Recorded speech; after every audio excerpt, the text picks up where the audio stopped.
Pokemon Go is finally out, allowing fans everywhere to finally live out the dream promised in that legendary teaser video of being a Pokemon trainer.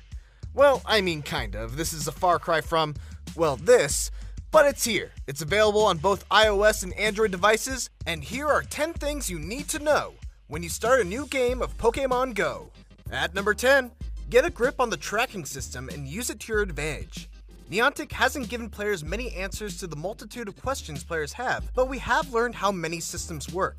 Or at least sort of. Learn how the tracking system works in the bottom right-hand corner of the main map screen. This will help you find the Pokemon that you want. The more footprints, the further the distance. Treat the Pokemon tracker like a 9x9 grid where the top left is the closest and the bottom right is the furthest. This is how you can get a grip on walking towards the Pokemon that you want. Go straight in any direction to start. If the Pokemon moves down one slot, it might be a fluke. Be patient. If it dips down 2 or 3 slots, you're going the wrong way. You'll double your chances of the Pokemon showing up near you. The tracker must be open for this to work, many players have figured out.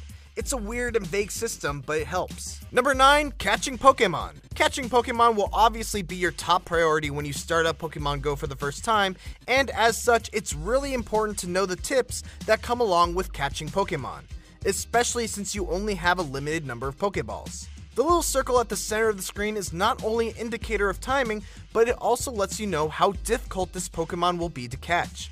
A green circle is what you're hoping for, as it means that it will be a fairly easy catch.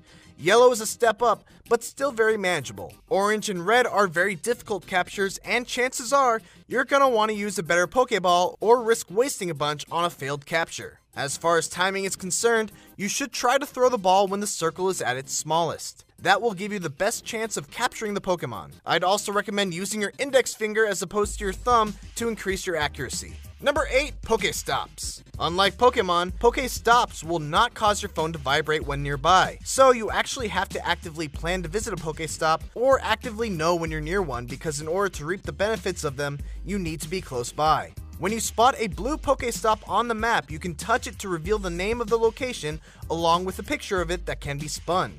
If you're too far away, spinning the picture will do nothing, but if you get within range, you can spin the circle to get a number of items including Pokeballs, eggs, potions, and revives. Once a Pokestop has been used, it will turn purple and you won't be able to get any more items from it until it refreshes in about 5 minutes. Just walk a few blocks, come back, and you should be able to grab items from it again. If you happen to live next to a Pokestop, you lucked out. You can just keep on checking back and getting items and EXP every few minutes. Lucky bastard. Number 7, powering up your Pokemon. Pokemon Go is not just about catching Pokemon, it's about raising them as well. Your Pokemon's strength is determined by their CP or combat points. Essentially, think of this like levels. The higher the CP, the higher level your Pokemon is. You can increase CP by spending Stardust, which is obtained simply by catching more Pokemon.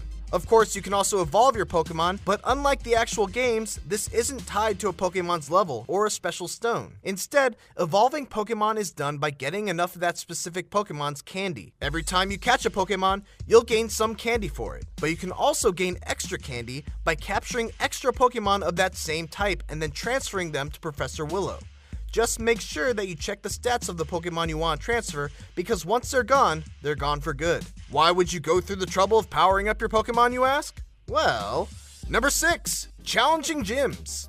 Like in the games, gyms are where the toughest trainers in the region gather. Unlike the games, you can actually become a gym leader yourself if your Pokemon are strong enough. But we're getting ahead of ourselves here. Gyms are those large red, blue, or yellow landmarks on your map that you won't even be able to interact with until you're trainer level 5. Once you are level 5 though, and you're able to choose what team you want to join, you'll also be able to either challenge opposing gyms or train at your own. If you attack a gym controlled by another team, you'll have to start at the bottom, battling the weakest Pokemon placed inside the gym, and work your way all the way up the ladder until you get to the gym leader. Every time you win against the gym leader, you'll knock down that gym's prestige until eventually you'll kick them out altogether. If you have the strongest Pokemon at a gym your team controls, you can actually even become the gym leader. On the other side of that, if you train at a gym you control, defeating the Pokemon placed inside, you'll actually be able to improve its prestige and make the gym better equipped to fend off challengers. It's a pretty cool, almost turf war style of conflict conflict, and it opens it up for the truly hardcore Pokemon Go players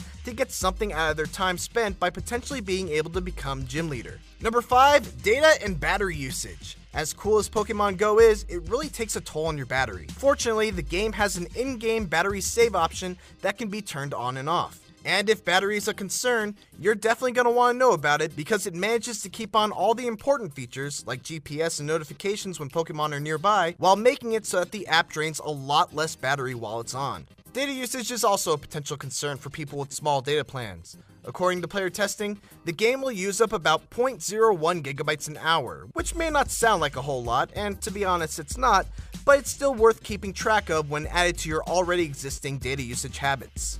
Number 4, let's talk about eggs. As you visit more and more Pokestops, chances are you're going to start getting more eggs that you know what to do with. Similar to how they worked with the games, Pokemon eggs will hatch once you walk a certain number of kilometers. That being said, you still need to place the egg inside an incubator, one of which will be provided to you at the start. In order to get more to incubate multiple eggs at once, you're going to need to buy more incubators at the store. And that's pretty much it. The amount of distance you need to walk varies from egg to egg, with some hatching after 2 kilometers, others after 5 kilometers and more.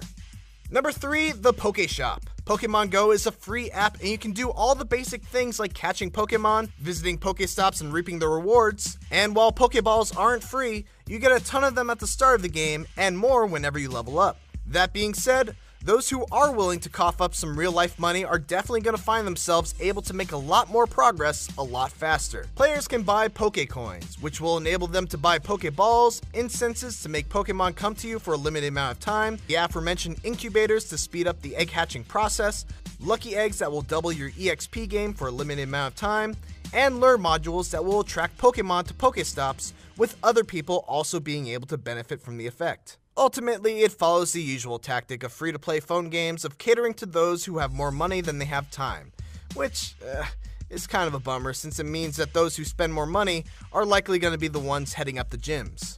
And number 2, what about trading? Back when Pokemon Go was first announced, it was teased to have a system where players could trade Pokemon with each other, but unfortunately, as of launch, that system does not exist. There is no trading at the moment in Pokemon Go, but considering that it was such a prominent part of that announcement trailer, one would have to believe that it will be part of a future update. Because seriously, a game about collecting Pokemon without the ability to trade those Pokemon?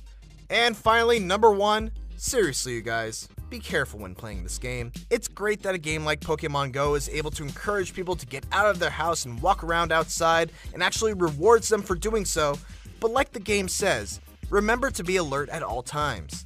There has been a fake news story making its rounds around social media about a kid getting stabbed because he wandered into a bad neighborhood while being too focused on Pokemon Go. And it's a fake story, but situations like that are certainly plausible when it comes to this game. It almost feels like there's a clock counting down to the first instance of a kid who gets hit by a car while near a busy intersection. Please, please, please don't let that happen.